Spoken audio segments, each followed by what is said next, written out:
warahmatullahi wabarakatuh. Yang terhormat Ibu Kepala SMP Negeri 3 Batanghari, Ibu Dian Dimawati.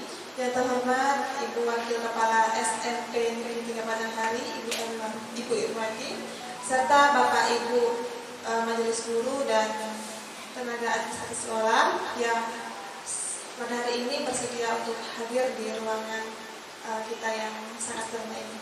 Puji syukur atas kehadirat Allah SWT yang mana pada siang hari ini dengan matahari yang sangat cerah ini kita diberikan kesehatan, kesempatan sehingga kita bisa berkumpul dalam kegiatan diseminasi budaya positif calon guru penggerak angkatan 10 SMP Negeri 3 Batanghari.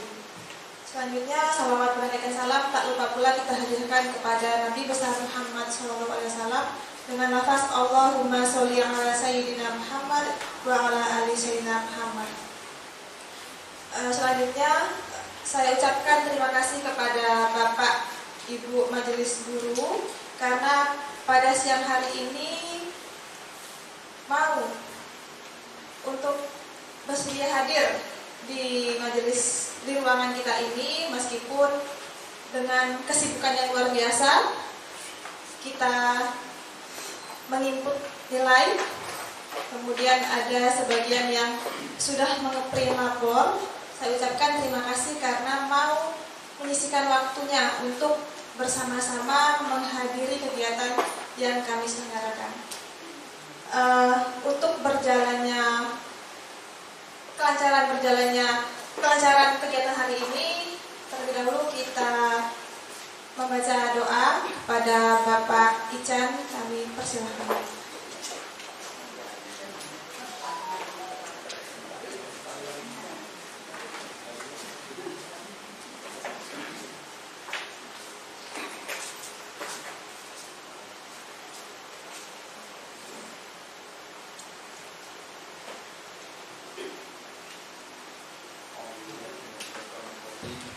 Bismillahirrahmanirrahim. Alhamdulillahi rabbil alamin, hamdan syakirin bil alamin, hamdan yuwaffi ni'amahu wa yukafi mazidah.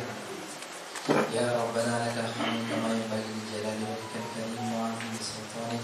Allahumma shalli ala sayyidina Muhammad wa ala ali sayyidina Muhammad salatan tunjina biha min jami'il ahwal wal afat wa taqabbal biha jami'al hajat wa tutahhiruna biha min jami'is sayyi'at wa tarfa'una biha innaka 'ala darajat وتبلغنا بها أقصى الغايات من جميع الخيرات في الحياة وبعد الموت إنك سميع قريب مجيب الدعوات ويقول الحاجة اللهم اغفر لنا ذنوبنا ولوالدينا وارحمهما كما ربيانا صغيرا ولجميع المسلمين والمسلمات والمؤمنين والمؤمنات إنك على كل شيء قدير اللهم إنا نسألك السلامة في الدين والدنيا والآخرة وعافية في اللسان وزيادة في العلم وبركة في الرزق وتوبة قبل الموت ورحمة من الموت ومغفرة بعد الموت اللهم هون علينا في سكرات الموت والنجاة من النار والعفو عن الحساب ربنا آتنا في الدنيا حسنة وفي الآخرة حسنة وقنا عذاب النار وصلى الله على سيدنا محمد النبي الأمي وعلى آله وصحبه وسلم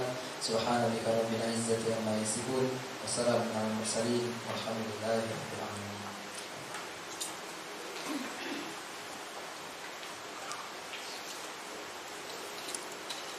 Terima kasih pada Pak Ican, mudah-mudahan dengan di awalnya doa tadi acara kita pada siang hari ini berjalan dengan lancar.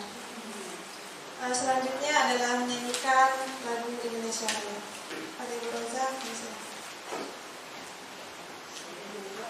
hadirin dimohon untuk berdiri.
Selanjutnya sambutan dari Kepala SMP Negeri 3 Batanghari kepada Ibu Dian Primawati SPD, kami silakan.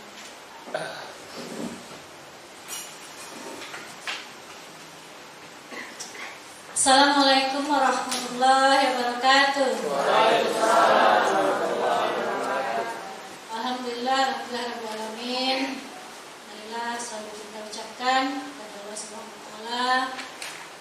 Siang yang cerah ini kita bersama dapat berkumpul di ruang majelis guru untuk mengikuti kegiatan diseminasi positif cara guru penggerak angkatan ke-10.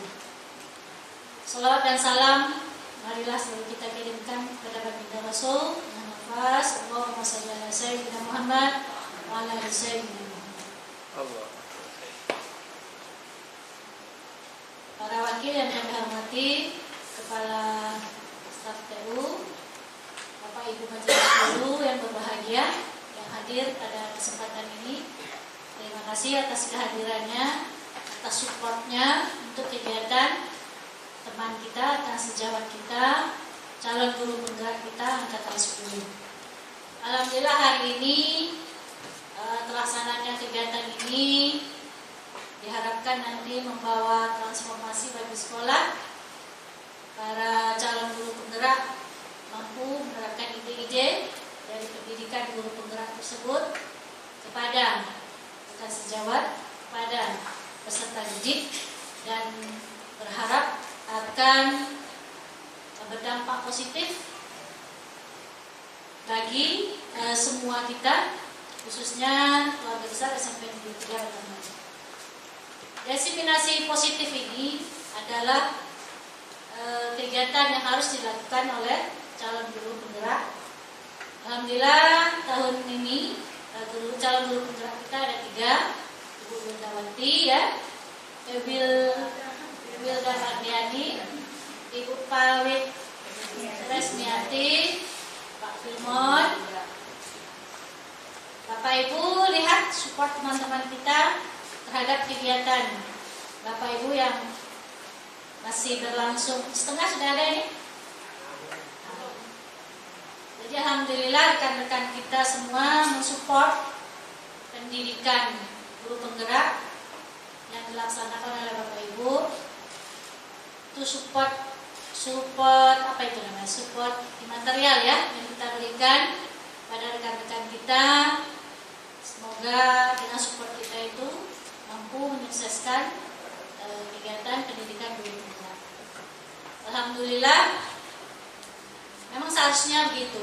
Alhamdulillah kita mempunyai calon guru penggerak yang kita harapkan nanti mampu memberikan, menyebarkan informasi-informasi positif seperti kegiatan ini adalah denominasi budaya positif ya. Semoga kegiatan ini bermanfaat bagi calon guru penggerak terutama dan kita semua. Support selanjutnya kita doakan agar calon guru penggerak kita ini mampu melalui kegiatan-kegiatan ke depannya, tantangan-tantangan barangkali yang mereka hadapi, baik diri sendiri, lingkungan, di rumah barangkali ya. Sikapilah hal ini dengan sebijak-bijaknya, sehingga bagaimanapun caranya pendidikan guru penggerak kalian harus tuntas, harus berhasil. Karena ini dan kata ya sudah separuh jalan ini, sampaikan ke ujung, tuntaskan. Karena kegiatan ini imbas pertamanya tentu diri sendiri dulu, meningkatkan kompetensi diri sendiri yang insya Allah nanti akan menambahkan kesejahteraan bagi diri sendiri, bagi keluarga maupun bagi rekan-rekan kita di sini maupun khususnya SMP Negeri 3 Batanghari. Jadi besar harapan kami kegiatan ini menjadi langkah untuk kemajuan pendidikan kita dengan kegiatan calon guru penggerak. Tantangan yang ada itu dihadapi, jangan dipikirkan, dilakukan, dilalui, dilewati.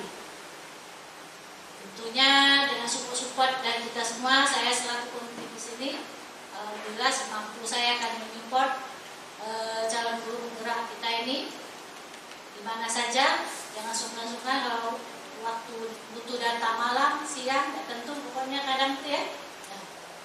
Ya, itulah support besar kami. Kalau ngasih secara nyata duit barangkali sama-sama punya lah kita ya. Jadi support secara mental itu lebih daripada support barang ya. Jadi Bapak Ibu syukurilah calon guru penggerak kita ini harus mampu melalui tantangan-tantangan, halangan yang terjadi, namun tetap menjaga kelarasan ya, tetap menjaga komunikasi, terutama jaga kesehatan, jaga komunikasi dengan Tuhan. Mari selalu berdoa, diberikan kemudahan, diberikan kesehatan, diberikan kekuatan untuk mampu melaksanakan kegiatan Bapak Ibu yang padat ya, jadwalnya mulai dari pertemuan secara Zoom maupun tugas-tugas yang harus diatur. Ini sudah ada yang sakit, nah, semoga lekas sembuh.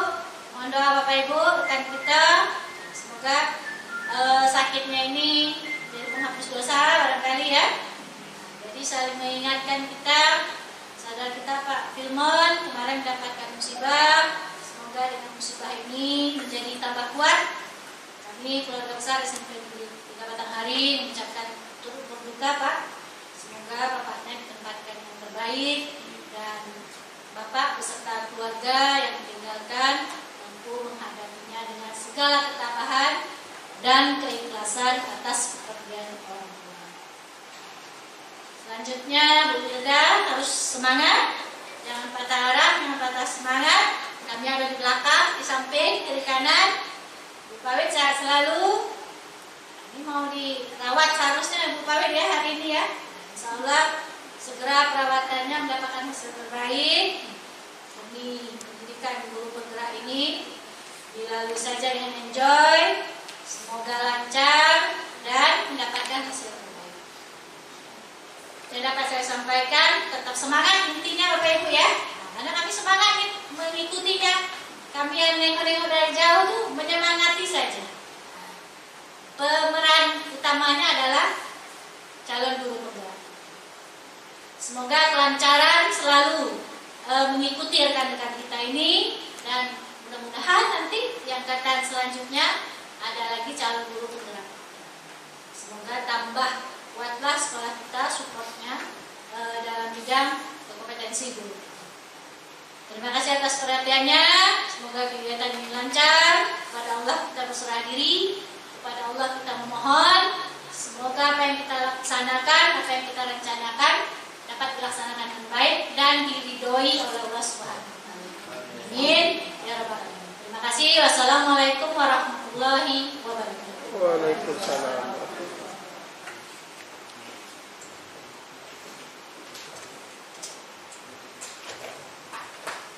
Terima kasih kepada Ibu Kepala SMP Negeri 3 Batanghari atas sambutannya. Kemudian terima kasih atas dukungan yang sudah diberikan kepada kami.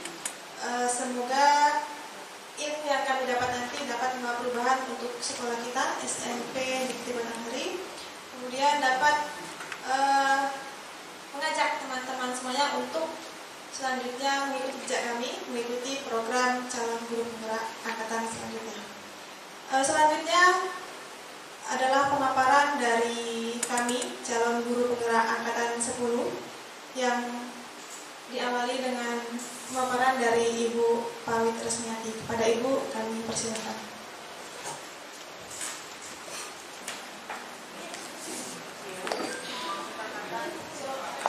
Assalamualaikum warahmatullahi wabarakatuh.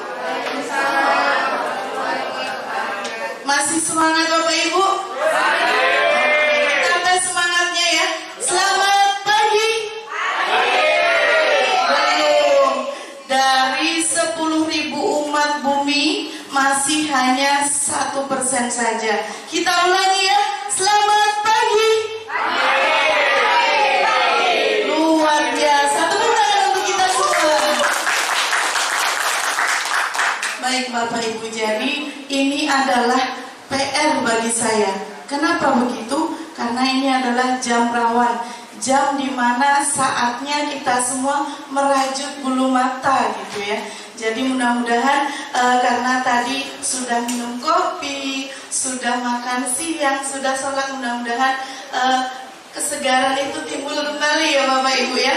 Makanya kita walaupun siang terik seperti ini, tapi kita anggap saja ini adalah pagi hari. Seperti itu ya Pak Bu.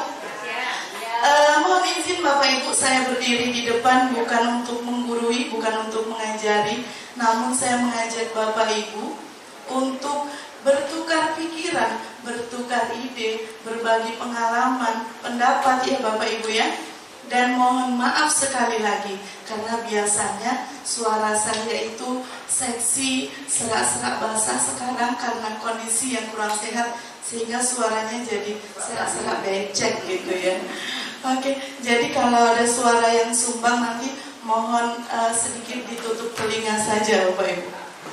Baik, terima kasih kepada Bapak Ibu yang sudah masih menyempatkan waktu, tenaga, dirinya mengikhlaskan diri untuk hadir bersama kami. Yang seyogianya Bapak Ibu sudah kembali ke rumah bersantai dengan keluarga, namun setelah rutinitas mengajar masih tetap berpartisipasi dalam kegiatan diseminasi ini. Baik Bapak Ibu, untuk selanjutnya sebelum kita masuk kepada materi diseminasi kali ini, maka kita akan membuat kesepakatan kelas kita, kesepakatan yang akan kita sepakati bersama dan akan kita wujudkan bersama nanti. Kira-kira menurut Bapak Ibu, apa saja kesepakatan kelas yang perlu kita sepakati? Silakan Bapak Ibu, diutarakan, jangan hanya dipendam di dalam hati. Apa Bapak Ibu? Di depan sudah ada, yaitu mengikuti diskusi dengan aktif. Yang kedua, suasana santai tapi serius. 3, tidak menggunakan handphone saat kegiatan berlangsung. Yang keempat, tidak keluar masuk ruangan selama kegiatan. Bagaimana kira-kira? Ataukah yang itu, ataukah perlu kita tambah? Tapi saya rasa tidak perlu dikurang. Bagaimana Bapak Ibu? Sepakat ya? Sepakat. Alhamdulillah. Ada yang perlu ditambah lagi kira-kira Bapak Ibu? Cukup ya? Oke, ternyata lebih suka yang simple-simple kita. Baik, untuk menambah semangat kita, mari ada yang namanya adalah ice breaking atau penyegaran kembali tubuh kita yang tadi sudah lelah dengan segala rutinitas. Maka ini akan bermanfaat dengan otak kita, yaitu meningkatkan konsentrasi. Kemudian ada 6 manfaat yang akan kita rasakan. Nah, untuk itu maka silakan dengan rela kita ikuti senam bersama, senam jari. Kalau biasanya kita senam jari melalui handphone, sekarang senam jari sungguhan yang akan menyeimbangkan otak kita. Semangat ya Bapak Ibu. Oke, selamat pagi. Kita mulai ya Bapak Ibu. Mau berdiri atau duduk saja Bapak Ibu? Berdiri ya, biar lebih semangat. Oke, silakan Bapak Ibu sambil bergoyang.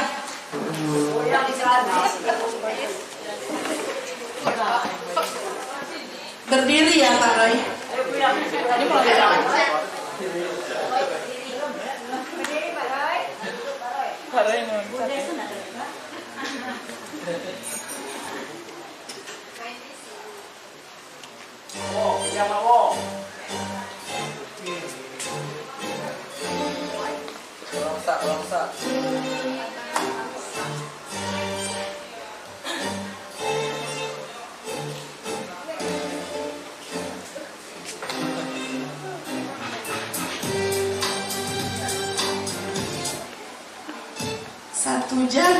Satu tangan mengepal, satu lagi mempersilahkan.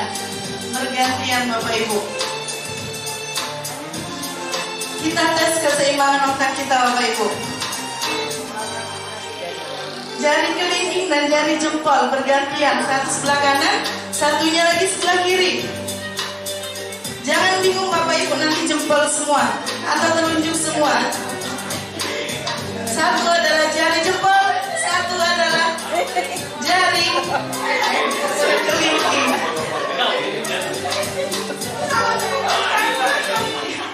Ya, bukan seperti menteri kita. Gini. Oke, lanjut Bapak Ibu, konsentrasi. Tembak teman sebelahnya. Satu tembak, dua teman berdiri.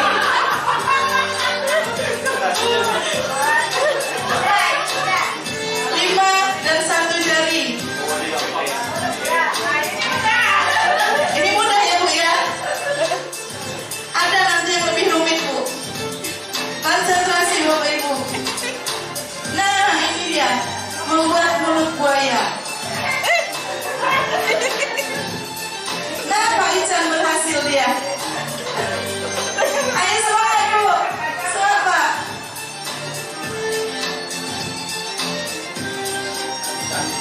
Lebih rumit ini ya Bu ya. Satu diputar ke dalam tangannya, satu lagi putar keluar. Nah setelah ini kita akan putar tangannya bersama-sama dengan arah yang berlawanan. Oke. Boleh badannya sambil bergoyang Bapak Ibu.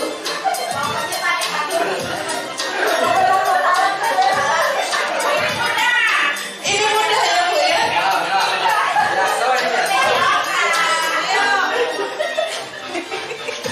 Nah lagi diulang dari awal.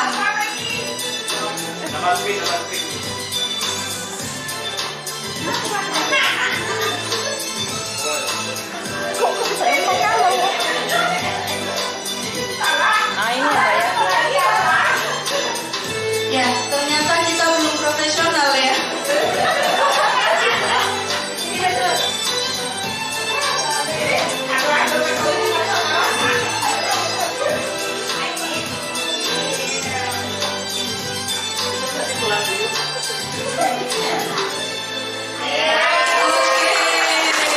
Alhamdulillah. Bagaimana Bapak Ibu rasanya, sudah konsentrasi atau tambah pusing nih kira-kira? Nah, ya, tadi ada yang mengatakan yang ini mudah, ini sulit gitu ya. Oke, baik, saya sendiri juga keder sebenarnya. Baik Bapak Ibu, sekali lagi tepuk tangan untuk kita semua. Nah, alhamdulillah mudah-mudahan kita sudah kembali konsentrasi dan segar kembali. Lalu yang pertama adalah ada pertanyaan yang mengharuskan Bapak Ibu untuk berpikir.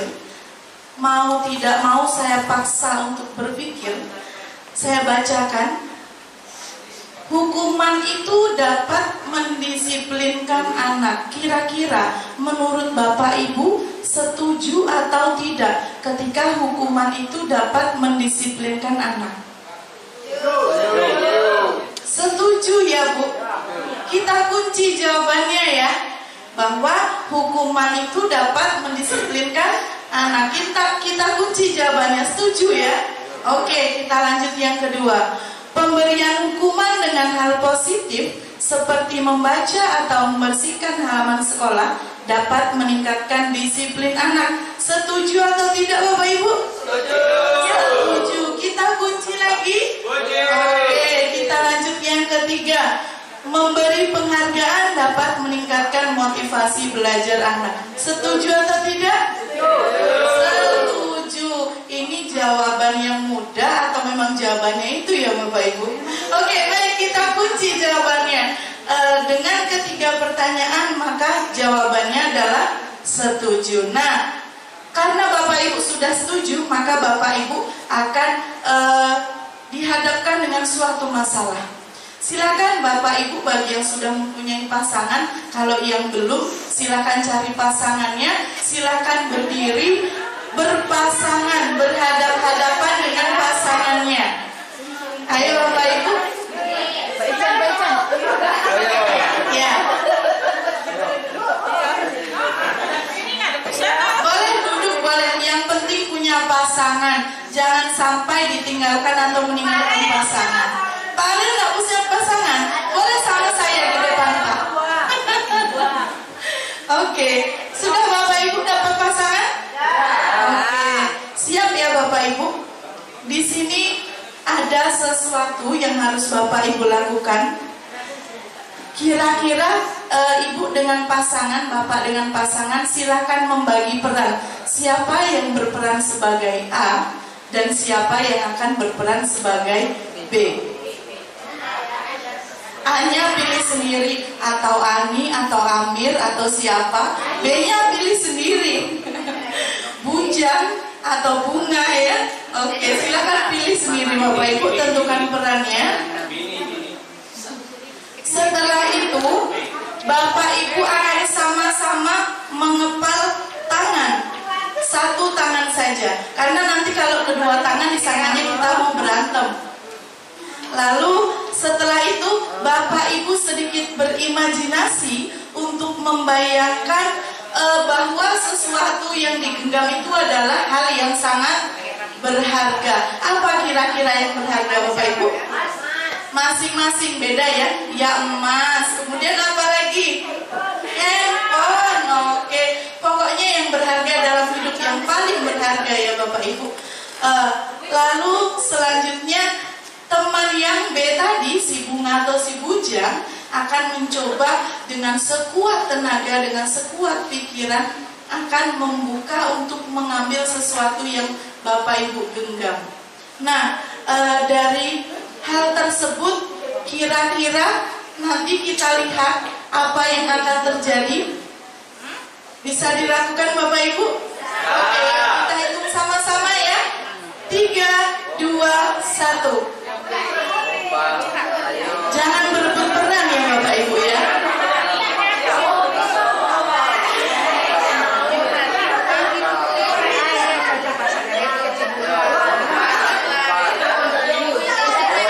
Jangan berebut peran Bapak Ibu. Sudah ada perannya masing-masing.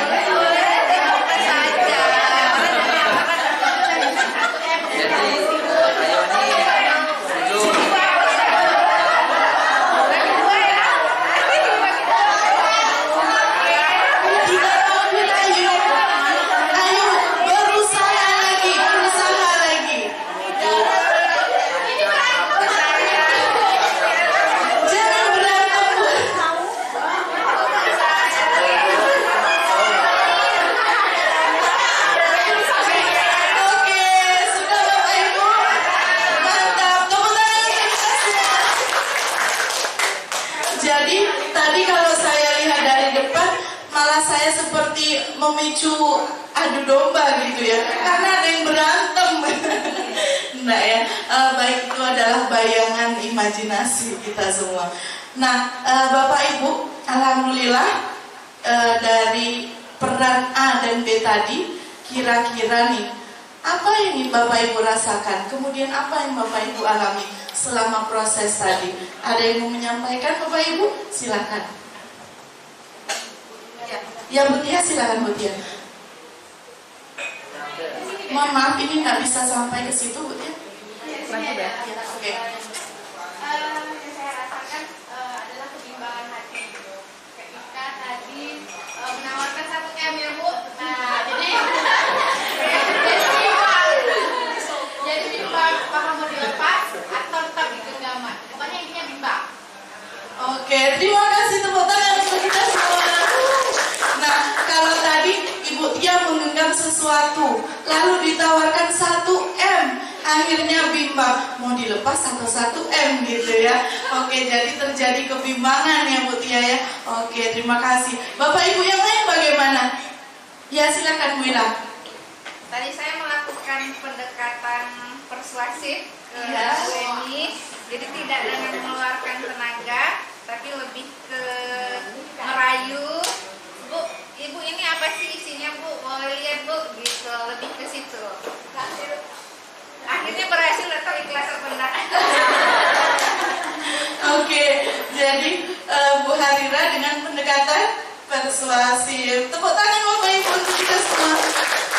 Nah, kalau tadi adalah pakai yang satunya pakai rayuan 1M, yang satunya pakai rayuan apa ya namanya ya? Gombal. Rayuan gombal, rayuan maut ya. Apa sih yang dilihat? Jadi kayak sewaktu kita masih TK ya, kamu apa? Bola mana? enggak gitu ya. Dan itu berhasil ternyata ya Bu Ira ya. Walaupun nggak tahu lah itu ikhlas apa enggak ya. Yang penting udah dibuka gitu ya. Oke, baik. Selanjutnya, pada perubahan paradigma yang pertama, apakah Bapak Ibu pada saat tadi berbagi peran itu membuka kepalan tangan? Ada yang membuka, ada yang tidak ya tadi ya Bapak Ibu ya. Lalu kemudian mengapa alasannya tentu tadi sudah dikemukakan, mempunyai alasan yang berbeda-beda tergantung dari motifnya, dari keperluannya gitu ya Bapak Ibu, bervariasi. Oke. Lalu pada saat menutup mata dengan kepalan itu, kenapa tetap mengepalkan? Beda-beda juga alasannya. Tadi sudah dikemukakan, takut kehilangan seperti itu, karena yang dikepal adalah sesuatu hal yang sangat berharga. Lalu yang terakhir, dalam kegiatan tersebut sesungguhnya siapa yang memegang kendali? Nah ini yang belum dijawab. Siapa, Mam? Diri sendiri, betul sekali. Jadi memang dari intrinsik ya Mam ya, tidak ada pengaruh dari orang lain. Baik sudah disodori 1M, sudah dirayu dengan segala rupa, tetapi tetap diri kitalah yang mengaturnya. Jadi kita yang tetap berada dalam posisi kontrol kita ya Mam ya. Oke, baik Bapak Ibu, luar biasa Bapak Ibu SND 3, walaupun sudah siang, sudah lelah, tapi tetap semangat luar biasa. Pembelajaran dengan paradigma baru. Saya menyampaikan Bapak Ibu, pembelajaran dengan paradigma ini tentunya mengacu kepada profil pelajar Pancasila. Nah, Bapak Ibu hafal dengan profil pelajar Pancasila tentunya ya. Bahkan lagunya pun sudah selalu kita nyanyikan setiap kali kita P5. Ada yang masih ingat Bapak Ibu lagunya? Pak Roy ingat? Ya, tentu ingat semua di mana poin-poin. Nah, ayo Pak Roy, lanjut. Dan berakhlak mulia, berkebinekaan global, royong mandiri, kritis dan kreatif. Oke. Nah, alhamdulillah hafal masih semuanya karena tiap hari ya kita implementasikan di kelas. Alhamdulillah Bapak Ibu. Nah, di mana profil pelajar Pancasila ini diharapkan nantinya dengan kurikulum yang baru ini kita dapat mencapainya, dan tentunya dengan seluruh motivasi dari kita, kemudian dari peserta didik kita, kemudian dari segala sumber yang mengarah pada profil Pancasila agar mencapai perubahan dalam pembelajaran. Nah, terkait dengan P5 tadi Bapak Ibu, Ki Hajar Dewantara mengumpamakan sekolah sebagai ladang tempat persemaian bibit agar bibit bisa berkembang secara maksimal. Maka petani dapat memperbaiki kondisi tanah, memelihara bibit, memberi pupuk dan air, membasmi ulat-ulat atau jamur yang mengganggu hidup bibit tanaman. Oleh karena itu, kita dapat memahami bahwa sekolah diibaratkan sebagai tanah untuk bercocok tanam. Guru harus mengusahakan sekolah jadi lingkungan yang menyenangkan, menjaga dan melindungi murid dari segala hal yang dapat menghambat sehingga karakter murid tumbuh sesuai dengan P5 tadi. Jadi ibaratnya kita adalah petani, murid adalah benih-benih padi yang akan tumbuh, dan sekolah adalah tempatnya ya Bapak Ibu. Dimana seperti padi yang kita tanam, kita rawat, kita semai, kita tuai, maka akan menghasilkan beras yang unggul. Seperti itulah adanya pendidikan saat ini diharuskan Bapak Ibu. Lalu kita lanjut kepada budaya positif. Bapak Ibu hebat. Apa itu budaya positif? Menurut Bapak Ibu nih, apa budaya positif? Ya, silakan, Mam. Hal-hal baik yang telah ada. Hal-hal baik yang telah ada. Terima kasih, Mam. Ada yang lain? Perilaku yang baik, Bu. Perilaku yang baik. Ya, terima kasih Pak. Luar biasa. Ada lagi? Intinya kalau sudah berbicara tentang budaya positif, pokoknya baik aja gitu ya Pak Bu. Oke. Lalu selanjutnya, apakah di sekolah kita sudah tercipta budaya positif?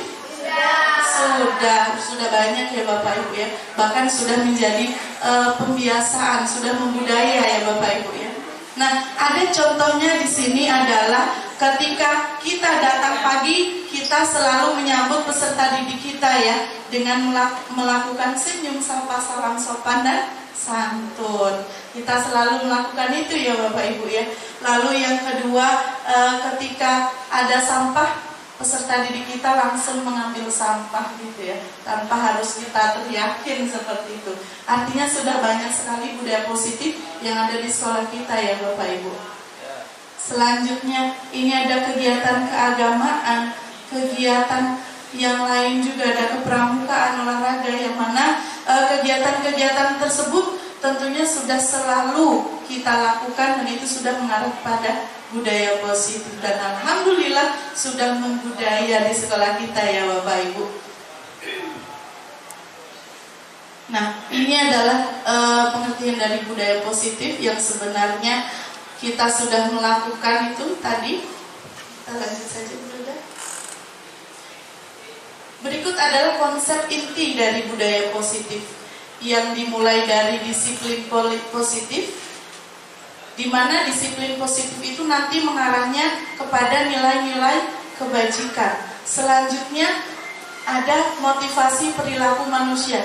Jadi ketika nilai-nilai kebajikan itu sudah kita tanamkan, ada motivasi perilaku manusia, yaitu yang berasal dari ekstrinsik dan intrinsik. Selanjutnya ada hukuman dan penghargaan. Jadi seorang manusia, kita, peserta didik kita melakukan suatu hal itu, dia akan berpikir, oh takut dihukumkah? Atau ingin mendapatkan penghargaankah? Seperti itu nantinya ya Bapak Ibu. Nah, lalu kita lanjut lagi nanti dengan keyakinan kelas, di mana keyakinan kelas itu yang akan merubah paradigma kita, kondisi kita di dalam kelas kita. Terutama untuk wali kelas sangat berguna ini ya Bapak Ibu. Dilanjutkan lagi dengan kebutuhan dasar manusia. Banyak sekali nanti kita sebagai manusia itu ternyata kita butuh beberapa hal untuk kehidupan kita gitu ya, untuk menyeimbangkan disiplin positif dengan didasari nilai-nilai kebajikan tadi. Lalu ada 5 posisi kontrol kita sebagai guru tentunya. Dan yang terakhir adalah segitiga restitusi, di mana segitiga restitusi itu akan selalu kita gunakan ketika kita berhadapan dengan peserta didik kita untuk penyelesaian suatu permasalahan. Nah, ini Bapak Ibu, ketika mendengar kata disiplin, yang terbayang tadi apa Bapak Ibu? Teratur, yang baik-baik gitu ya. Lalu apa lagi Bu? Indah lah pokoknya, karena kalau sudah disiplin tuh semuanya pasti tercapai gitu ya Bu ya. Indah gitu. Damai ya, betul sekali. Nah, ini adalah pengertian dari disiplin positif. Tentunya saya yakin sekali Bapak Ibu sudah paham karena kita sudah mengimplementasikannya. Kita lewati saja ya Bapak Ibu. Lalu nilai-nilai kebajikan yang didasarkan oleh P5 tadi, profil belajar Pancasila. Selanjutnya adalah motivasi perilaku manusia yang tadi didasarkan oleh apa Bapak Ibu? Hukuman atau penghargaan. Nah, sebagai seorang guru, saat hadir di kelas, motivasi yang mendasari kita apa Bapak Ibu? Saat kita hadir di kelas, apa yang memotivasi kita kira-kira? Jawabannya pasti beda nih. Iya Pak? Melaksanakan tugas. melaksanakan tugas luar biasa Pak. Ada lagi? Ya? Panggilan jiwa, subhanallah, luar biasa sekali Bu. Panggilan jiwa ya Bu, ya silakan. Tanggung jawab, luar biasa Bu ya. Tugas tadi, kemudian panggilan jiwa, lalu tanggung jawab, luar biasa memang. Guru hebat SMP 3 tidak diragukan lagi ternyata.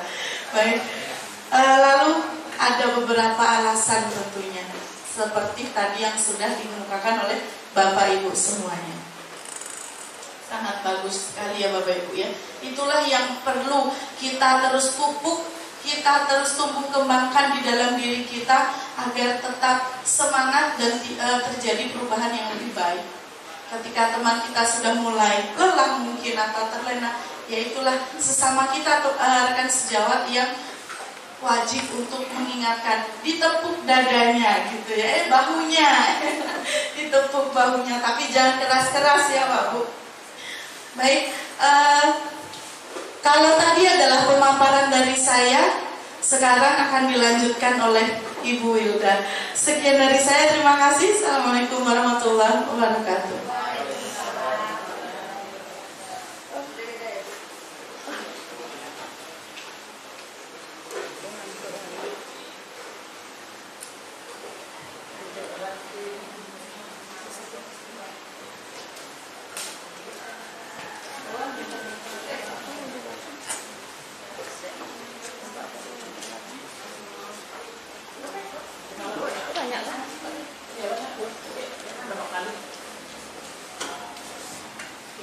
Oke Bapak Ibu, masih pada semangat? Semangat pagi? Masih belum semangat. Dari 100.000 orang yang ada di ruangan ini, masih hanya ada 10 yang menjawabnya. Selamat semangat pagi!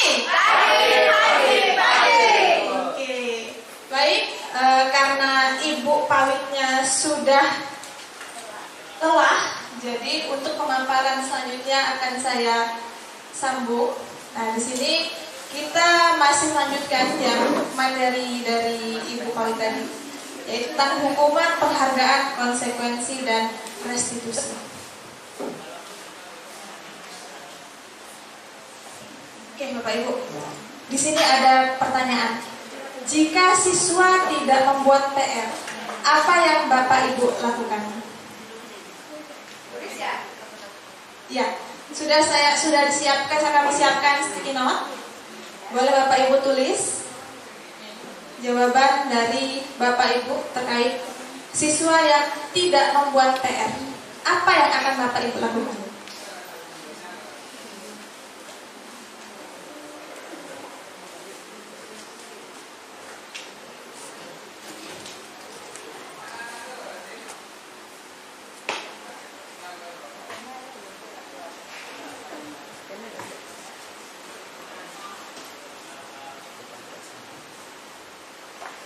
Oke, jika sudah menjawab, boleh Bapak Ibu menempelkannya di kertas bagian paling pinggir sebelah kanan.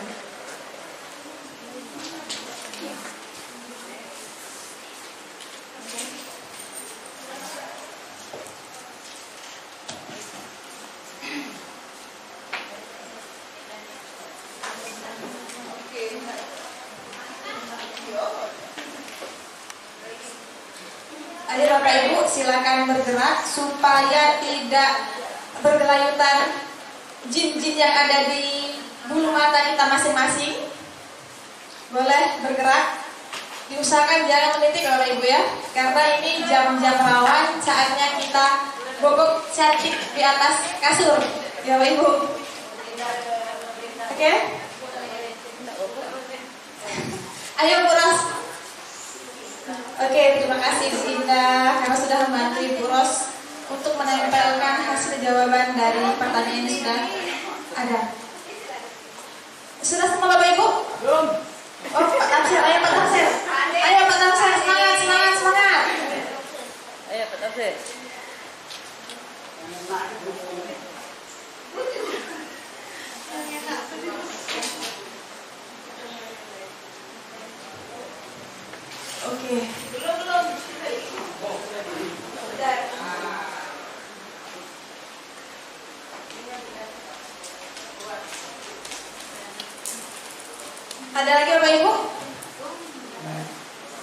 Sebelum saya lanjut, semangat pagi. Pokoknya walaupun siang hari kita harus semangat terus pagi. Mau malam, mau maghrib, mau subuh, pokoknya pagi. Setuju Bapak Ibu? Semangat pagi. Terima kasih atas semangat Bapak Ibu pada siang hari ini. Jika siswa tidak membuat PR, apa yang Bapak Ibu lakukan? Mungkin bisa dibantu Pak Firmon untuk membacakan satu jawaban dari Bapak Ibu guru karena kondisi mikrofon yang tidak dapat dibawa ke papan yang sudah disediakan. Satu aja Pak Firmon. Memberikan hukuman positif seperti membuat tugas atau PR double atau 2 kali lipat. Salah satu jawabannya adalah memberikan hukuman dengan cara memberikan soal yang berkali-kali lipat kepada siswa yang tidak membuat PR di sekolah. Intinya kita pasti akan memberikan hukuman ya Bapak Ibu ya. Nah di sini kita simpan dulu. Apakah tindakan kita itu benar atau tidak? Yang jelas kita di sini hampir rata jika ada siswa satu saja yang tidak membuat PR, maka kita jelas akan memberikan hukuman.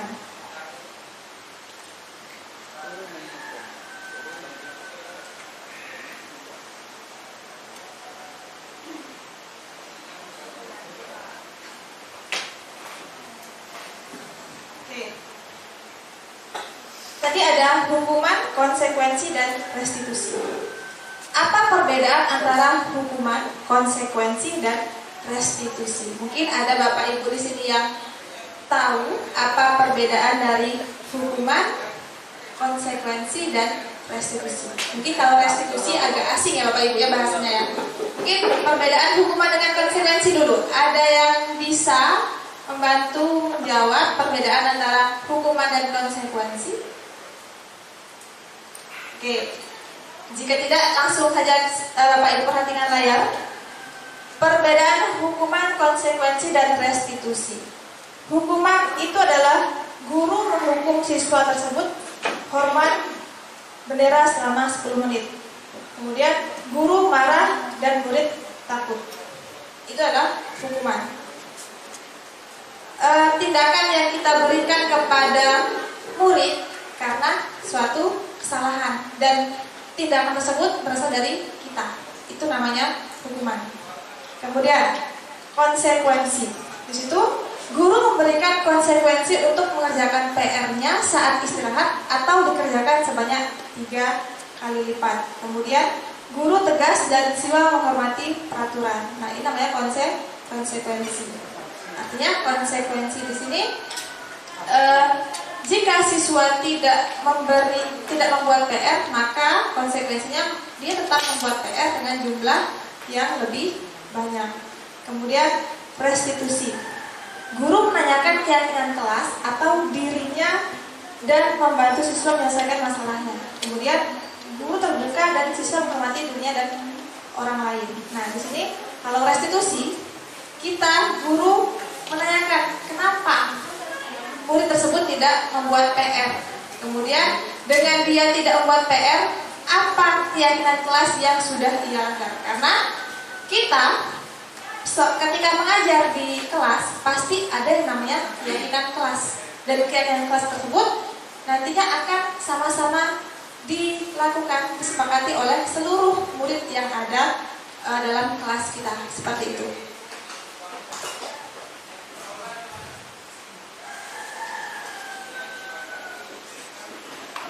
Kemudian konsep disiplin dengan identitas gagal. Hukuman dilakukan saat peristiwa terjadi. Hukuman itu menyakitkan, tidak nyaman, murid takut, memaksa, kemudian murid menyembunyikan kesalahan diri, kemudian murid menjadi rendah. Masih semangat Bapak Ibu? Masih. Semangat pagi. Oke. Selanjutnya kembali ke laptop. Penghargaan. Apa itu penghargaan? Di sini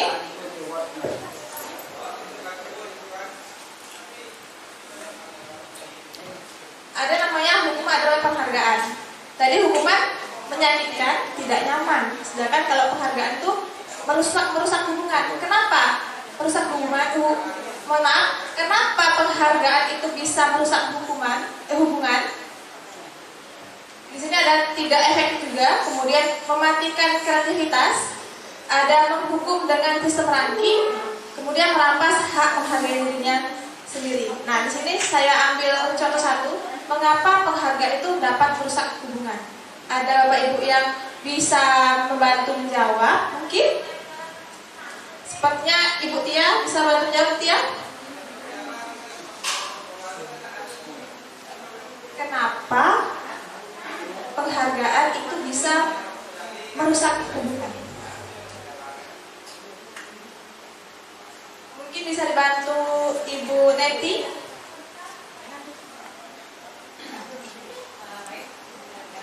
Kenapa penghargaan bisa merusak hubungan? Karena kalau kita diberikan penghargaan, tapi dalam diri kita tertanam selalu timbangan. Dalam diri kita sesuatu, berarti berharapnya ada sesuatu lagi yang akan diberikan kepada kita. Mungkin itu berbeda menurut saya. Oke, terima kasih Ibu. Jadi karena adanya penghargaan nanti pasti banyak kita akan ada imbalan seperti Bapak Ibu ya. Nah, saya itu kenapa dapat merusak hubungan? Karena pasti akan menimbulkan iri dengki. Ya kan Bapak Ibu, misalnya gini, saya saat ini dapat ranking 1 dan saya dapat penghargaan nih dari bukan di kelas atau dari sekolah. Kemudian semester depan saya tidak mendapat ranking 1. Pasti akan timbul rasa iri. Dan bisa jadi saya akan benci sama teman saya yang menggantikan posisi saya, dan itu pasti dapat merusak hubungan saya dengan teman saya, ya Bapak Ibu ya. Nah itu jadi itu adalah salah satu dampak negatif dari namanya penghargaan.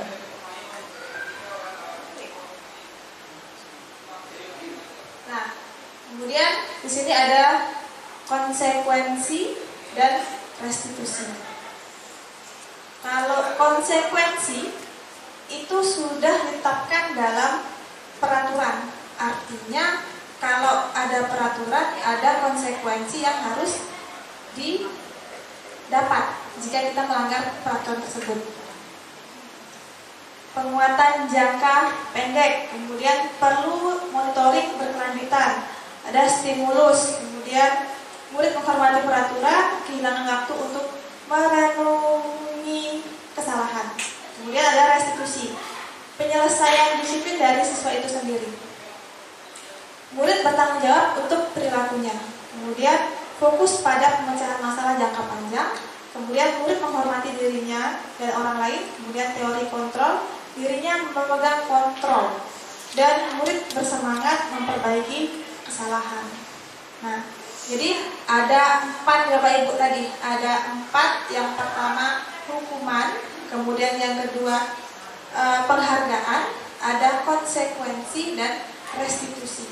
Kalau hukuman tadi kita menghukum, guru menghukum. Kemudian kalau penghargaan, kita memberikan penghargaan kepada siswa atas capaian yang sudah ia dapatkan. Kemudian ada konsekuensi, artinya di sini jika melanggar suatu aturan, maka kita mendapatkan konsekuensi yang sudah disepakati. Dan ada restitusi. Di sini murid bertanggung jawab atas perilaku yang sudah ia lakukan. Mari kita diskusikan hukuman, konsekuensi, atau restitusi.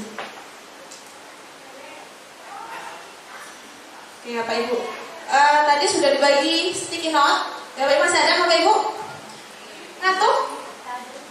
Oke, semangat pagi. Pagi, semangat pagi.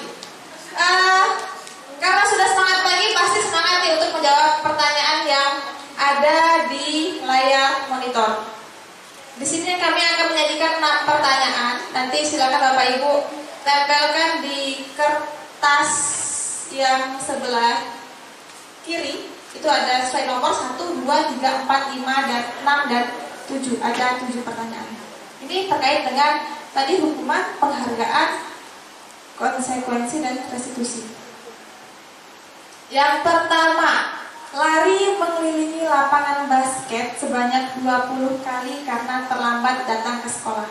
Menurut Bapak Ibu, ini merupakan hukuman, restitusi, atau konsekuensi.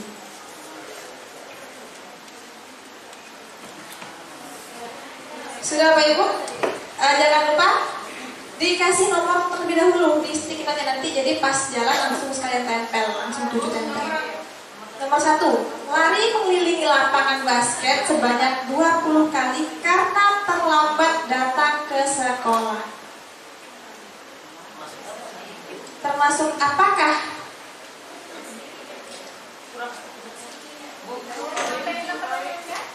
7. Satu stiker, satu jawaban.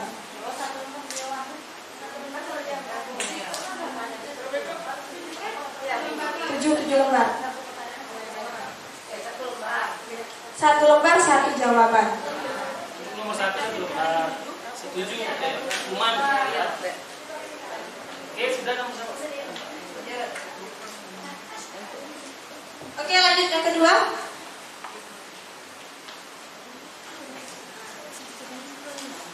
Menuliskan saya tidak akan terlambat sebanyak 100 kali.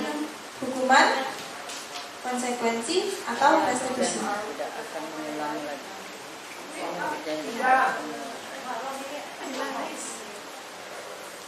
Menuliskan saya tidak akan terlambat sebanyak 100 kali. Hukuman, konsekuensi, atau restitusi.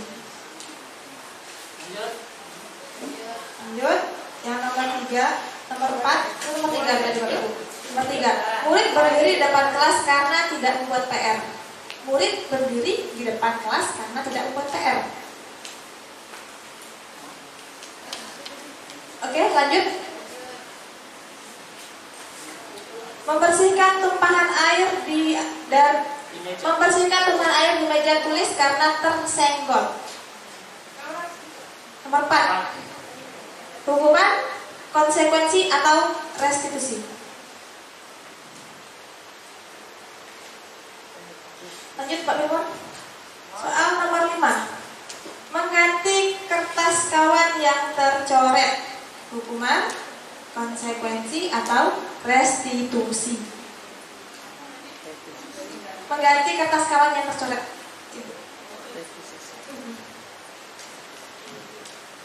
Lanjut.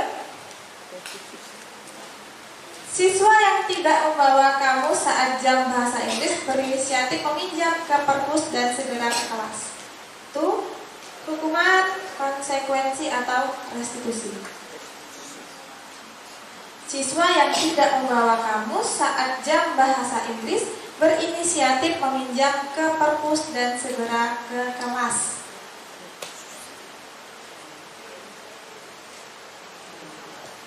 Lanjut.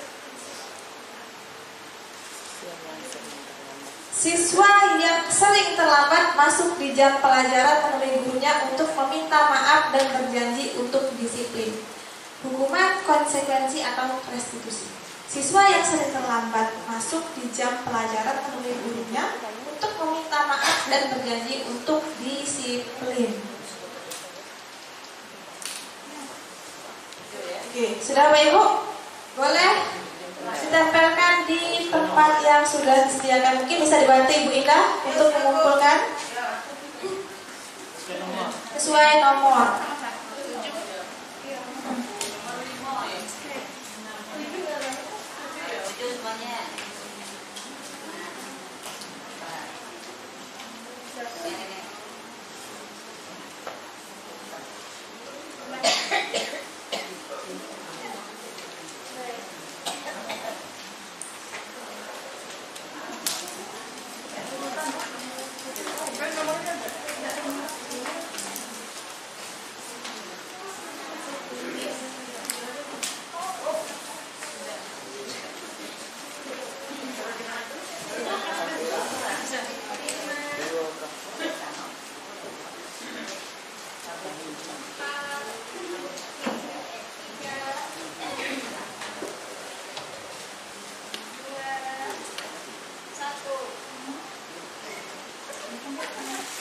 Nah, jatuh.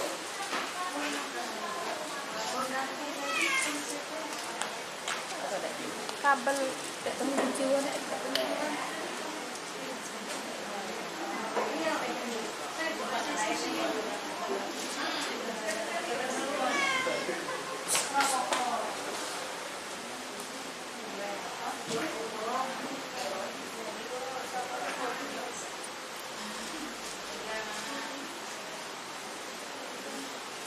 Pak Tamsir semangat.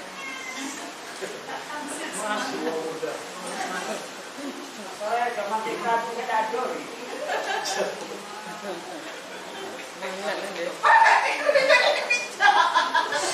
Oke, Bu, sudah? Belum.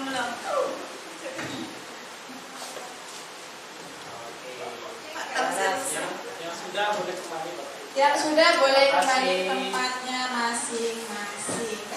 Oke, Pak Tamsir, sudah Pak Tamsir? Belum. Semangat Pak Tamsir. Semangat banget begininya. Dah lah Pak Tamsir, banyak yang ditempel.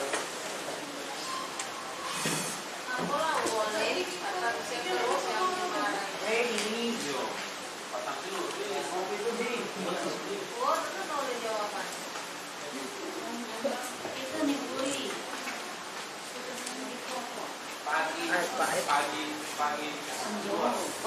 Pagi luar biasa bos.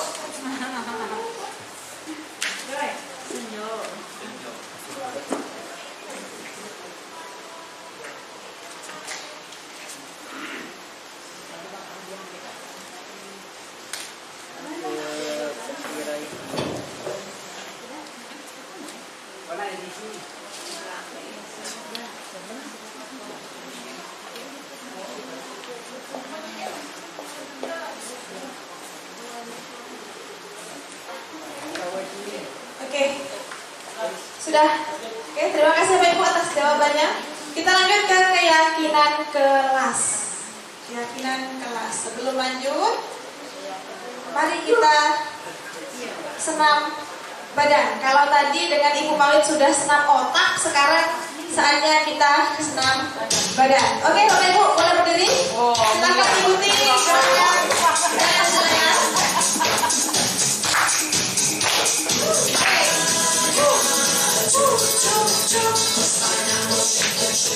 Ayo goyang, Bapak Ibu. Ayo kita.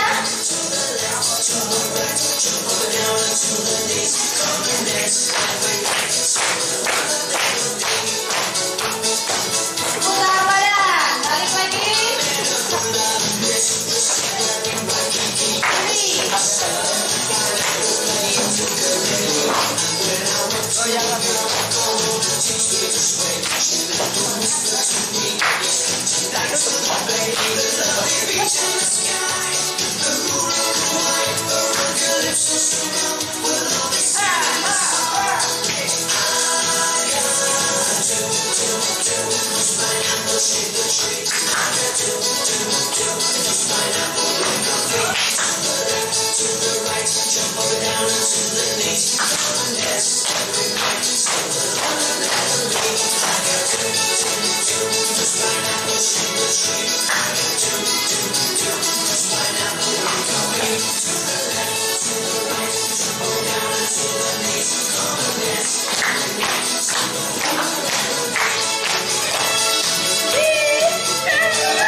Bapak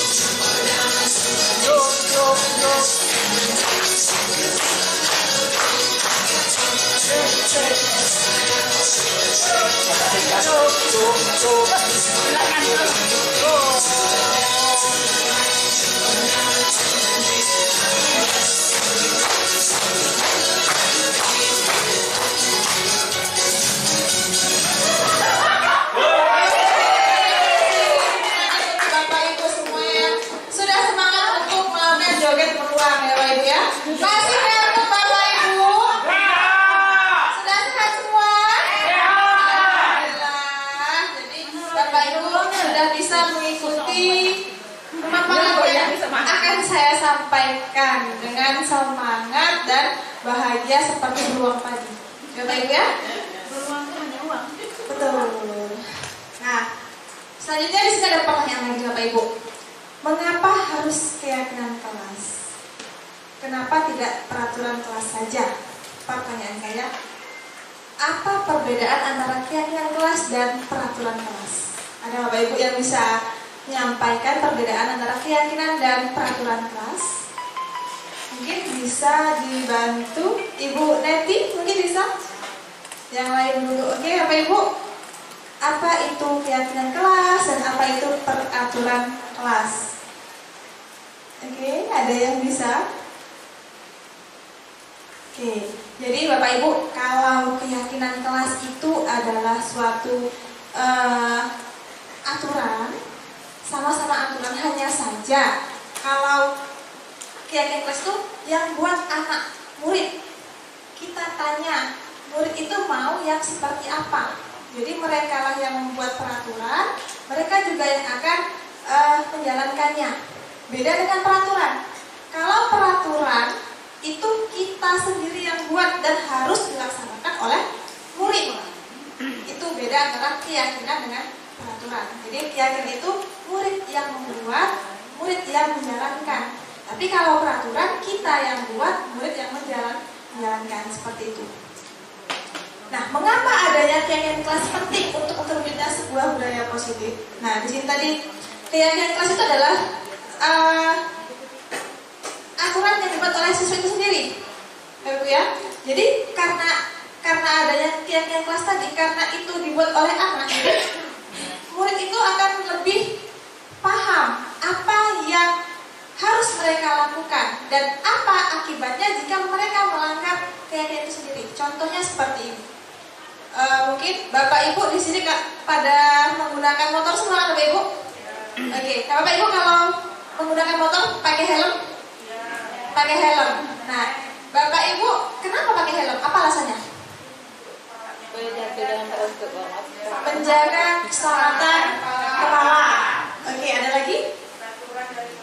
Peraturan dari polisi. Nah, jadi Bapak Ibu tahu helm itu digunakan untuk keselamatan melindungi kepala, ya kan? Oleh karena itu Bapak Ibu pasti menggunakan helm dimanapun dan kapanpun ketika mengendarai sepeda motor. Nah, seperti itu keyakinan kelas. Jadi mereka tahu itu adalah suatu kegiatan yang memang harus mereka jalani, harus ikuti, supaya apa? Supaya mereka belajar dengan baik, dalam kelas akan terasa nyaman, seperti itu. Sama ketika kita menggunakan sendal, kita tahu sendal itu penting, ya kan, supaya melindungi kaki. Makanya kita dimanapun ketika kita berjalan kita menggunakan sendal, seperti itu. Kemudian bagaimana cara mewujudkan keyakinan kelas yang efektif? Caranya adalah dengan cara kita sering mengevaluasi. Bagaimana mengevaluasinya? Bisa kita lakukan ketika pembinaan wali kelas, atau minimal kalau memang tidak bisa ketika pembinaan wali kelas, setidaknya 1 semester 1 kali evaluasi untuk kegiatannya selanjutnya, seperti itu.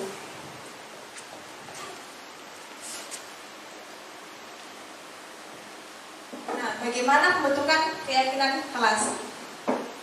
Lebih abstrak daripada peraturan, kemudian berupa pernyataan universal atau terbuka, kemudian dibuat dalam bentuk positif. Nah, di sini dalam keyakinan kelas diusahakan jangan menggunakan kata tidak atau jangan.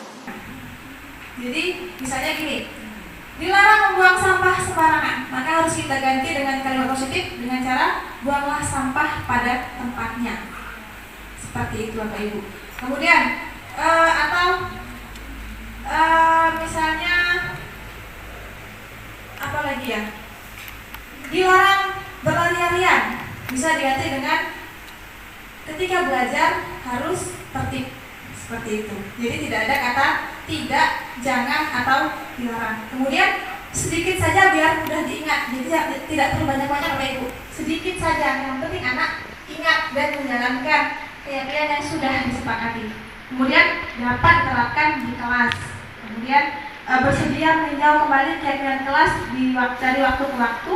Kemudian keyakinan tersebut dibuat oleh seluruh warga kelas itu sendiri. Jadi bukan cuma hanya dibuat oleh guru saja atau satu orang siswa saja, tapi memang sama-sama dibuat oleh seluruh warga kelas. Misalnya kelas 77 seperti kelas saya seperti itu.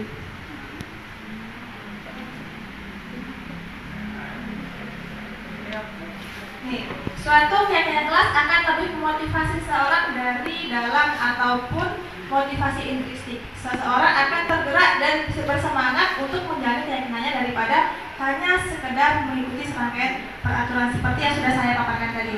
Di sini ini adalah dokumentasi yang sudah saya lakukan kegiatan pembuatan keyakinan kelas di kelas 77.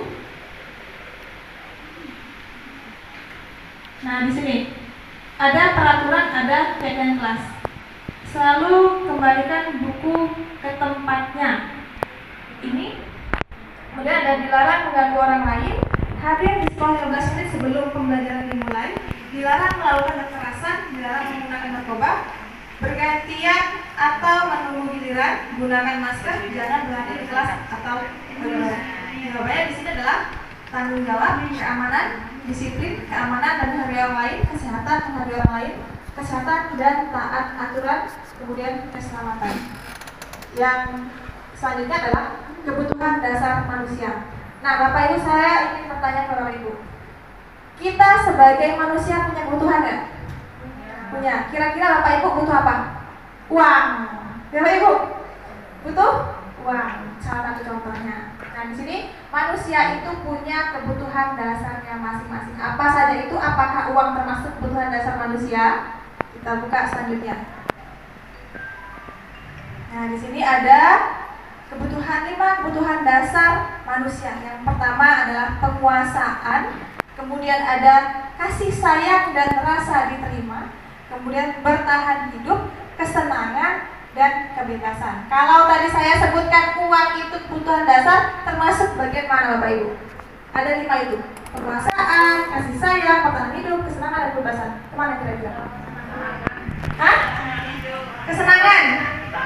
Bertahan hidup. Karena kita hidup itu butuh uang. Mau makan butuh uang. Mau ke WC pun kita butuh uang. Betul nggak Bapak Ibu? Betul sekali. Oke, selanjutnya di sini ada langsung satu kasus. Dinda, seorang anak kelas 3 SD, begitu tiba di rumah sepulang dari sekolah, menangis dan mengadu kepada ibunya bahwa dia dibenci pada Ibu Rani, gurunya. Menurut Bapak Ibu, kebutuhan apa yang berusaha dipenuhi oleh Dinda jika jawabannya seperti ini? Ibu guru bilang, aku tidak boleh bersenandung sewaktu mengerjakan tugas. Katanya kelas harus tenang, tidak ada suara. Kan nggak seru jadinya. Termasuk kebebasan, kesenangan, cinta dan kasih sayang atau penguasaan. Oke Bapak Ibu, dia itu bersenandung ketika jam belajar, ditegur. Kira-kira kebutuhan dasar apa yang kurang dari anak tersebut? Mungkin Bu Neti? Hah? Kebebasan, kesenangan, cinta kasih sayang atau penguasaan? Jawabannya adalah kebebasan. Nah, jadi dia ingin bebas untuk berekspresi seperti itu Bapak Ibu ya. Lanjut untuk mempersingkat waktu. Bimo, seorang anak TK, selalu berlari keluar kelas menuju jalan raya di depan sekolahnya yang ramai dengan kendaraan. Tingkahnya membuat guru Bu Ami bingung dan seringkali lari mengejarnya. Ada beberapa kemungkinan jawaban yang diberikan Bimo. Identifikasi kebutuhan yang ingin dipenuhi oleh Bimo jika respon Bimo seperti di kolom sebelah kiri. Aku senang main kejar-kejar dengan ibu guru, seru katanya. Jadi Bimo itu lari-larian dan dia berkata, aku senang main kejar-kejaran dengan ibu guru, katanya seru. Nah dari 5 tadi, penguasaan, kesenangan, cinta, dan kasih sayang, kebebasan, kira-kira Bimo kekurangan apa? Kebutuhan yang harus dipenuhi oleh Bimo. Cinta dan kasih sayang, karena dia ingin diperhatiin oleh ibu guru. Jadi dia ingin perhatian dari ibu guru. Jadi dia harus dipenuhi cinta dan kasih sayangnya. Oke, jadi Bapak Ibu, kebutuhan dasar manusia, kebutuhan manusia adalah segala sesuatu yang dibutuhkan oleh manusia untuk mempertahankan keseimbangan kondisi fisiologis dan psikologis yang bertujuan untuk mempertahankan kehidupan dan kesehatannya. Nah, masih ada 2 materi lagi yang akan dilanjutkan oleh Bapak Filmon Linda. Kepada Bapak kami silakan.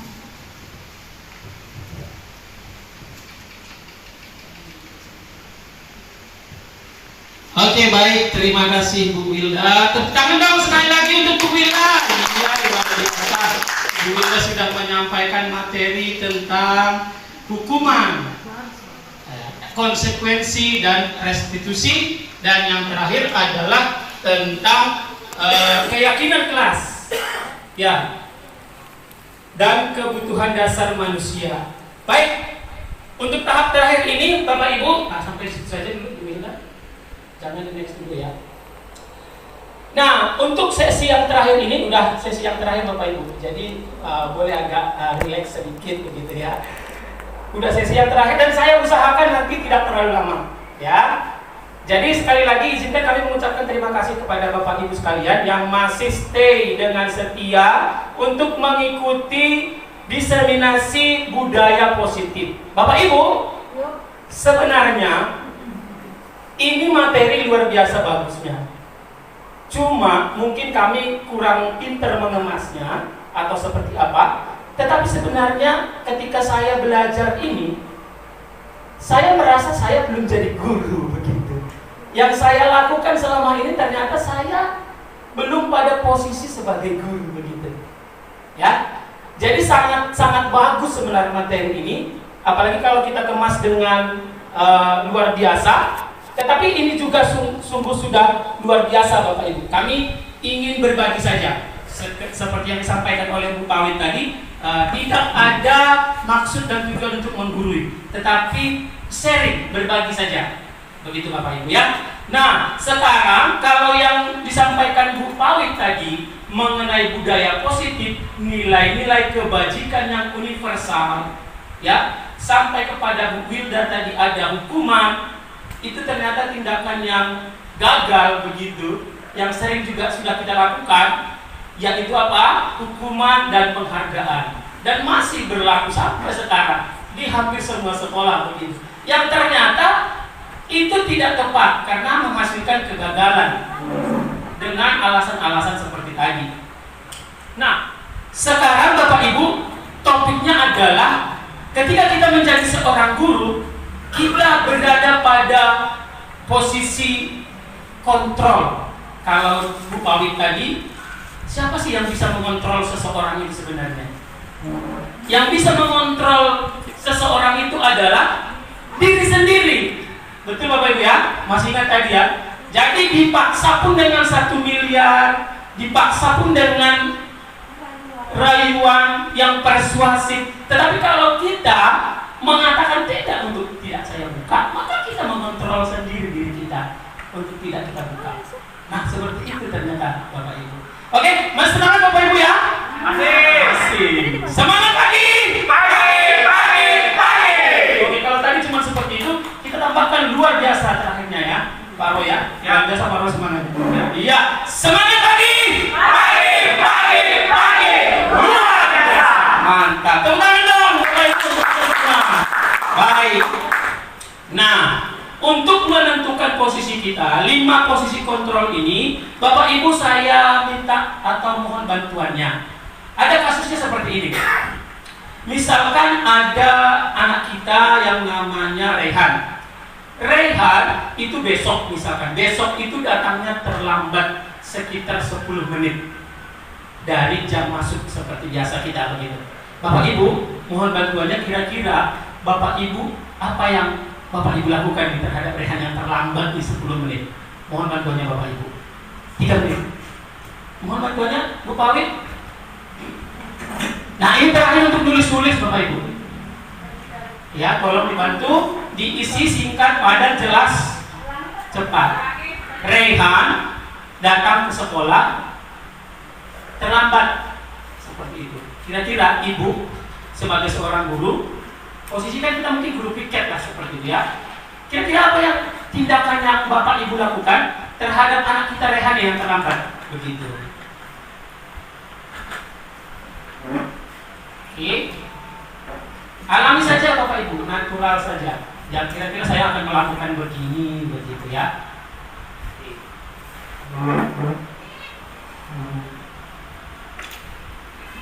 Ya.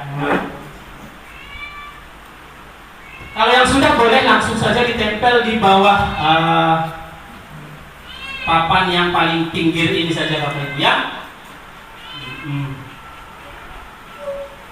Oke, boleh dititik untuk mempersingkat waktu.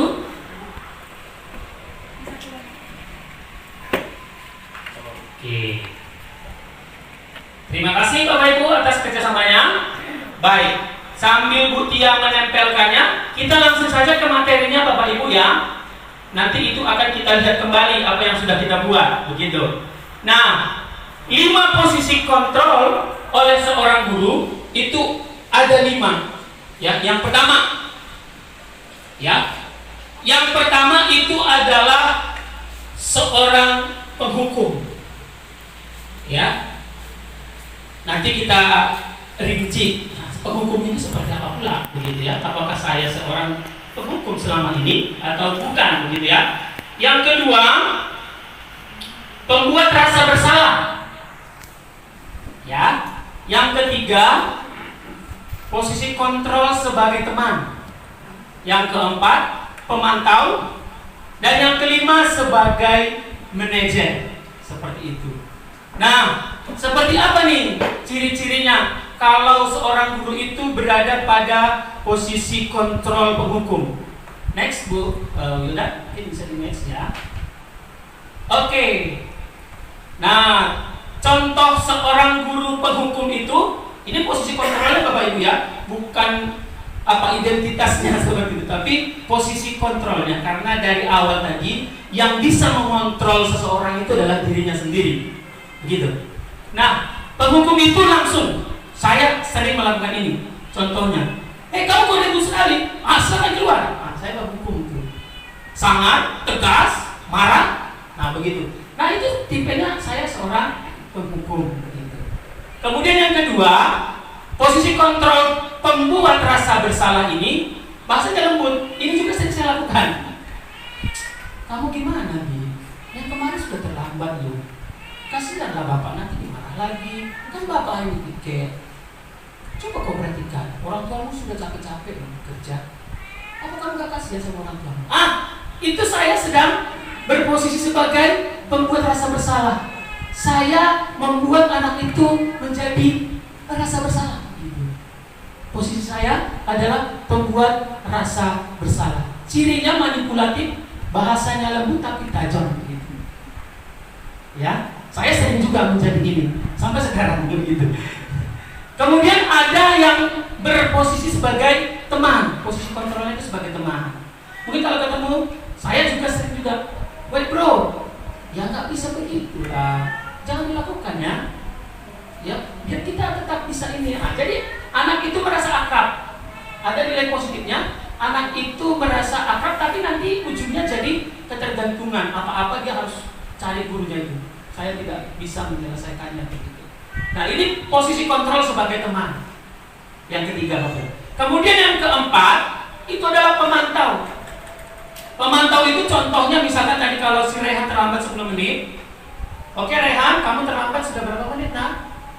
Oke, peraturan sekolah kita jam berapa masuknya? Nah, berikutnya dia terus membuat data. Dia memantau saja. Wajahnya nggak sangat, nadanya datar saja. Oke, kamu terlambat ya, catat. Hari sekian, tanggal sekian kamu terlambat. Oke, ini. Nanti posisi saya sebagai pemantau. Baik, tadi kita sampai pada posisi manajer. Jadi pada posisi manajer ini, ya ciri-cirinya itu guru berbuat sesuatu dengan murid, saling berkolaborasi, mengajak anak berdialog, menemukan solusi secara bersama. Nah, ini sebenarnya lanjut nanti ke segitiga restitusi yang posisi manajer ini begitu. Bagaimana langkah-langkahnya? Jadi ciri-ciri manajer ini tadi, dia tidak langsung memvonis atau menghakimi, tetapi bagaimana dia menanyakan alasan kenapa dia terlambat. Ya, kamu kenapa terlambat? Baru kita validasi memang tindakannya itu salah. Nah, kamu sudah tahu ya kalau itu terlambat itu berarti salah kan? Kira-kira solusinya seperti apa? Kita cari solusinya lagi begitu. Nah, kita biarkan dia dulu mencari solusi dari kesalahan yang dia sudah lakukan. Begitu. Nah, sampai pada terakhir kita sudah punya keyakinan kelas. Nah, keyakinan kelas yang mana yang kamu langgar? Nah, kalau sudah kamu langgar begitu, nah bagusnya seperti apa? Supaya tindakan kamu itu bisa diperbaiki. Nah, seperti itu. Nanti dia berlanjut. Nah, jadi 5 posisi kontrol itu Bapak Ibu ada 5 tadi. Yang pertama penghukum, pemantau, teman, ya pembuat rasa bersalah, sampai kepada yang terakhir manajer. Semangat pagi, luar biasa. Itu saya sangat senang melihat Pak Roy ya. Oke, kita lihat contoh kasusnya Bapak Ibu. Satu ya. Ini tidak usah kita lewatkan saja mungkin videonya. Karena itu menjelaskan posisi kontrol tadi contoh.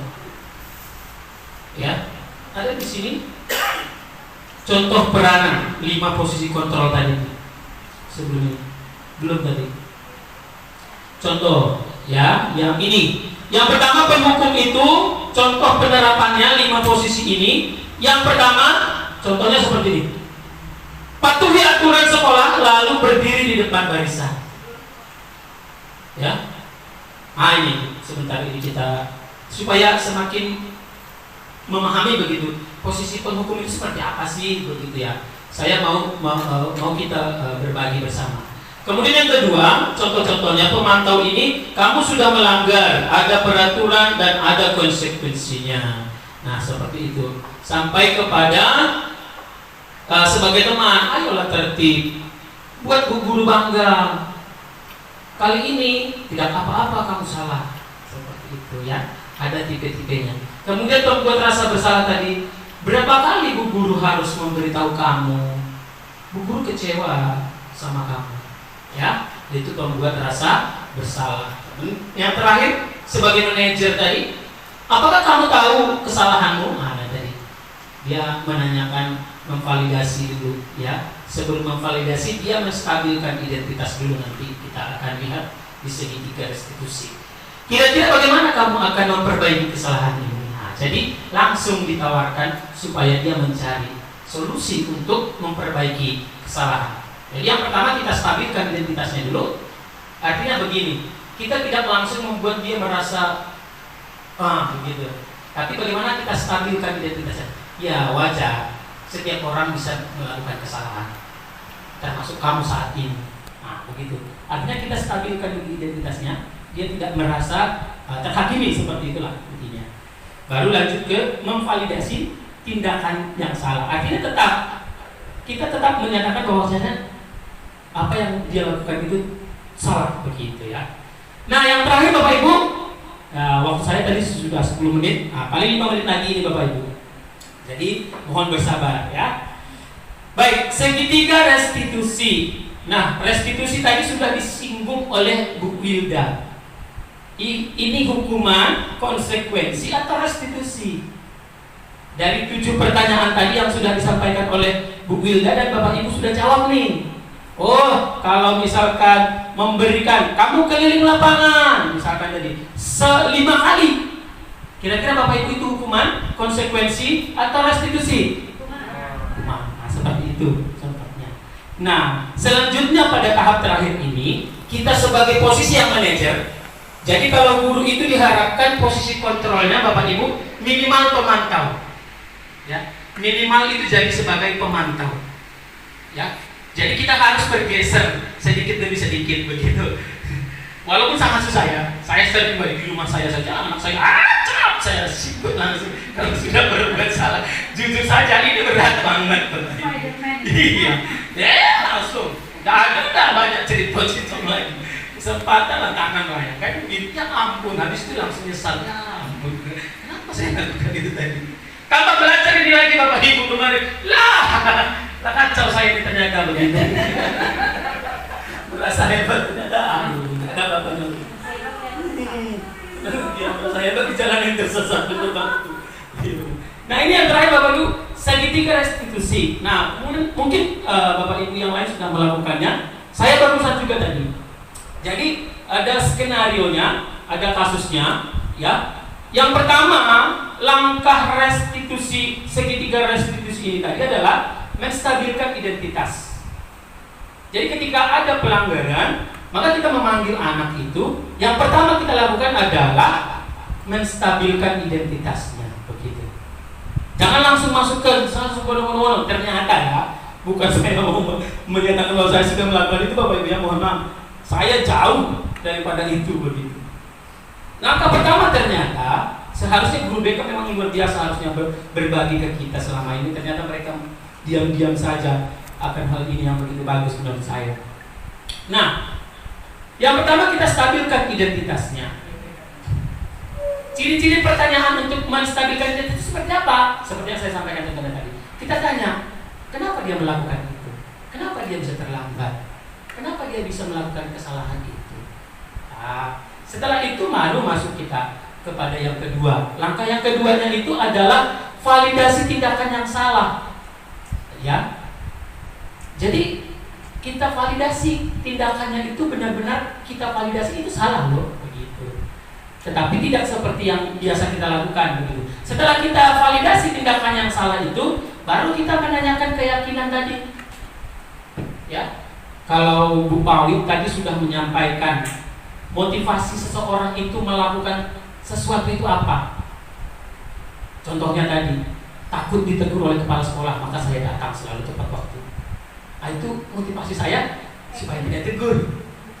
Atau motivasi saya, oh karena bulan ini ada pemilihan guru berprestasi nih, maka saya masuk tepat waktu, keluar tepat waktu, mengajar sesuai dengan jam saya disiplin begitu. Karena kejaran saya nanti menjadi seorang guru yang berprestasi. Nah ternyata yang paling berpengaruh untuk mengubah seseorang itu tadi adalah motivasi intrinsik. Kalau yang itu tadi masih motivasi ekstrinsik begitu ya. Nah itu dia.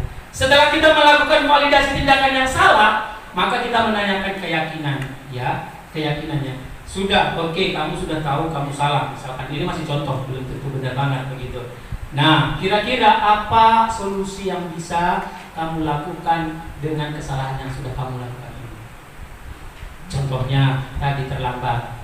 Kira-kira Rehan besok supaya tidak terlambat lagi, kira-kira apa yang bisa kamu lakukan? Maka dia jawab, Pak, saya akan bangun lebih cepat lagi. Atau Pak, saya akan menyetel alarm jam saya atau HP saya supaya bangun lebih cepat. Kalau misalkan alasannya tadi ya kita terlambat bangun dan sebagainya. Begitu. Jadi itu siklusnya segitiganya Bapak Ibu ya. Jadi yang pertama itu tadi kita menstabilkan identitas dulu, baru validasi tindakan yang salah, sampai kepada yang terakhir menanyakan keyakinan. Begitu. Oke Bapak Ibu, mungkin itu saja yang bisa saya sampaikan pada topik yang dua ini. Memang posisi sesi saya cukup singkat Bapak Ibu ya. Ya, alhamdulillah memang kawan-kawan saya ini guru hebat memang. Ya. Jadi saya dapat bagian yang singkat-singkat saja. Oke, demikian yang bisa saya sampaikan Bapak Ibu. Intinya budaya positif, nilai-nilai kebajikan yang universal ini ya, dengan tahapan-tahapan dan bagian-bagian tadi yang sudah kita diskusikan bersama, ya mudah-mudahan membawa manfaat ya. Kemudian saya pikir sudah kita simpulkan sendiri dalam diri kita setelah penjelasan tadi, kita posisinya sebagai penghukumkah, pembawa rasa bersalah, atau teman, atau pemantau, atau manajer. Kalau saya jujur Bapak Ibu, ya lebih sering pembuat rasa bersalah, karena saya sering melihat itu sangat efektif membuat anak itu merasa bagaimana begitu ya. Ternyata saya salah begitu Bapak Ibu ya. Oke, kalau saya jujur ya kadang penghukum, kadang pembuat rasa bersalah, balik lagi penghukum, balik lagi membuat rasa bersalah, belum tercapai minimal sebagai pemantau. Oke, baik, itu yang bisa kami sampaikan Bapak Ibu. Kami mohon kerjasamanya di akhir ini. Kita refleksi sebentar, sedikit ya. Kira-kira ada tidak yang didapatkan dari diseminasi budaya positif oleh CGP Angkatan 10 pada hari ini? 1-2 kalimat begitu Bapak Ibu ya. Apa yang didapatkan, kira-kira apa yang mau dilakukan ke depannya, begitu saja ya, singkat saja Bapak Ibu. Mohon bantuannya Bu Bila, Bu Bila. Ya, mohon dibagi lagi punya Bu Maliasnya, masih ada sedikit Bu ya. Oke, nanti itu nggak usah ditempel Bu, kita kumpulkan saja. Oke, sekali lagi semoga budaya positif ini ya bisa kita aplikasikan, implementasikan sedikit demi sedikit di sekolah SMP Negeri 3 tercinta kita ini. Baik, demikian penyampaian materi dari saya. Sambil nanti dikumpulkan Bapak Ibu, saya kembalikan kepada moderator Ibu Wilda Mardiani.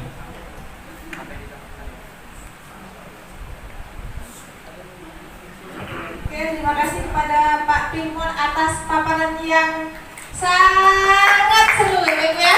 Oke, selanjutnya kegiatan tanya jawab. Mungkin dari paparan kami tadi ada yang ingin Bapak Ibu tanyakan, kami silakan.